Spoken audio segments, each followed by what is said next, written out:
今年2月，缅甸因为政变爆发动乱，到今已经要满半年啊。国际特赦组织的台湾分会今仔日甲其他分会网络连线，要求东南亚的国家协会要爱采取行动，禁止武器的运输。立委洪新海嘛希望会当加强监控台湾的公股银行，伫咧缅甸敢有特殊的资金流动。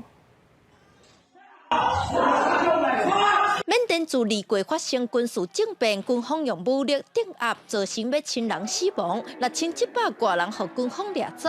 伫政变将满半冬，嘛是加入东协24周年即天，国际特赦组织嘛串联分会，呼吁东协国家要出面采取行动。To address the situation in Myanmar.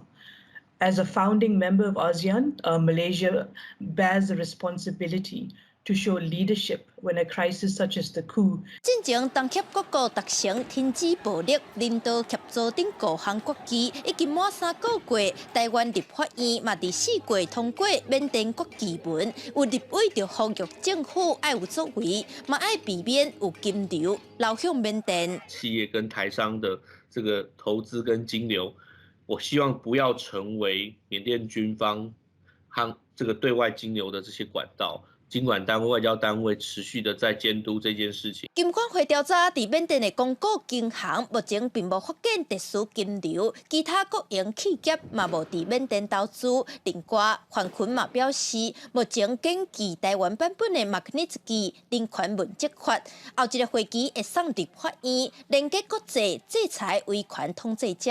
记者伫港文电视采访报道。